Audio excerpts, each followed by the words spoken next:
Hello friends, welcome my H medicine channel. আজকে আবারও একটি খুবই একটি ইম্পর্টেন্ট বিষয় নিয়ে আমি ভিডিও করতে যাচ্ছি। সেটি হচ্ছে এই সিট্রিজিন ট্যাবলেট। আমরা জানবো এই সিট্রিজিন ট্যাবলেটটি কি এবং এই সিট্রিজিন ট্যাবলেটকে বিভিন্ন রকম ট্রেড নেমে তাকে লঞ্চ করে থাকি। সুতরাং অনেক সময় সিট্রিজিন নামে পাওয়া যায়, অনেক সময় সেট নামে পাওয়া যায়, অনেক সময় সেটজিন নামে পাওয়া যায়, বিভিন্ন রকম ট্রেড নেমে কিন্তু তাকে পাওয়া যায়। আসুন এবার আমরা জানবো যে এই মেডিসিন কি কি রোগের কাজ করে থাকে। এই বিষয়গুলো আজকে ভিডিওর মধ্যে আমি ডিসকাস করব। তার আগে আপনাদের কাছে রিকোয়েস্ট, আপনারা এইচ মেডিসিন চ্যানেলে নতুন হয়ে থাকেন, এইচ মেডিসিন চ্যানেলকে সাবস্ক্রাইব করুন, পাশে থাকা বেল আইকনটিকে প্রেস করে দিন, অল নোটিফিকেশন অন করে রাখুন সবার আগে ভিডিও পাওয়ার জন্য।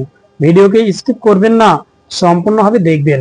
আমরা সর্বপ্রথমে জানবো যে এই সিট্রিজিন মেডিসিন কিংবা সিটজিন মেডিসিন এছাড়া অকাটিল মেডিসিন বিভিন্ন রকম ট্রেড নেমে কিন্তু একে পাওয়া যায় মার্কেটে। এবার আমরা জানবো যে এই সিট্রিজিন মেডিসিন এটি কোন গ্রুপের মেডিসিন। এটি হচ্ছে অ্যান্টি হিস্টামিন ক্লাসের মেডিসিন। এবার আমরা জানবো যে এই মেডিসিনের মধ্যে কি কি সাল্ট রয়েছে। এর মধ্যে যে সাল্টটি হচ্ছে সেটি হচ্ছে সিট্রিজিন হাইড্রোক্লোরাইড, এটি নিয়ে গঠিত হয়েছে এই সিটজিন ট্যাবলেট।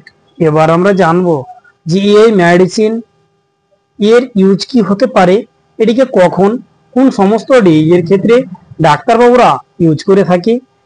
এর কমনলি ইউজ সর্দি, চুলকানি, অ্যালার্জি, এছাড়া চোখ দিয়ে কিংবা নাক দিয়ে জল বয়ে আসে কন্টিনিউ হবে, কিংবা আমবাত বা দীর্ঘস্থায়ী রাইনাইটিস যুক্ত কাশি, এই সমস্ত ক্ষেত্রে কিন্তু এটিকে ইউজ করে থাকে।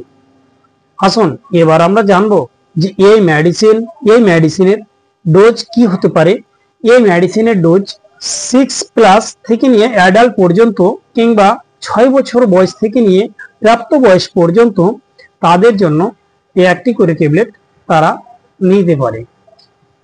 এছাড়া যদি খুব গুরুতর হয় তাহলে সে 12 ঘন্টা পর পর সে ইউজ করতে পারে।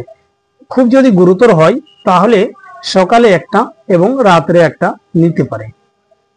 এবার আমরা জানবো যে সমস্ত শিশুদের বয়স 2 বছর থেকে 6 বছরের মধ্যে তারা কত করে নেবে। তারা 1 চামচ করে দিনে একবার নেবে, আর খুব গুরুতর হলে দিনে 2 বার নেবে। এবার যে সমস্ত শিশুদের বয়স এই 6 মাস থেকে নিয়ে 2 বছরের মধ্যে তারা 1 চামচ করে দিনে একবার নেবে। এবার তার যদি নিচে হয় তাহলে সে হাফ চামচ করে নেবে দিনে একবার, খুব গুরুতর হলে দিনে 2 বার। এবার আমরা জানবো যে এই মেডিসিনকে কতক্ষণ সময়ের মধ্যে নিতে হবে। এই মেডিসিন একবার ডোজ গ্রহণের পর সেটিকে 12 ঘন্টা পরে সে ডোজ আবার গ্রহণ করতে পারে। এই মেডিসিন এটি কি প্রেগনেন্সি সেফ? এই মেডিসিন এটি প্রেগনেন্সি সেফ না। যে সমস্ত বি ক্যাটাগরির মেডিসিন রয়েছে সেই সমস্ত মেডিসিন কিন্তু প্রেগনেন্সি সেফ রয়েছে। আসুন এবার আমরা জানবো এই মেডিসিনের সতর্কতা কি রয়েছে। এই মেডিসিনের সতর্কতা হচ্ছে যে এই মেডিসিন নেওয়ার পরে সে ভারী যন্ত্রের কাজ করবে না কিংবা ড্রাইভ করবে না, কারণ এই মেডিসিনে ঘুম আসতে পারে। এবার আমরা জানবো এই মেডিসিনের সাইড ইফেক্ট কি হতে পারে।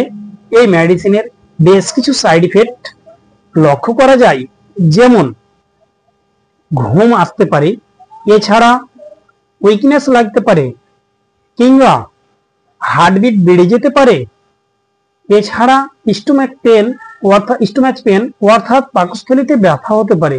এই সমস্ত সাইড ইফেক্ট গুলো কিন্তু দেখা দিতে পারে। তাই আপনাদের কাছে রিকোয়েস্ট, আপনারা যখনই কোনো মেডিসিন ইউজ করবেন ডাক্তারের পরামর্শ নেবেন, তারপরে ইউজ করবেন। ভালো থাকুন, সুস্থ থাকুন, আসি, পরে ভিডিও আবার দেখা হবে।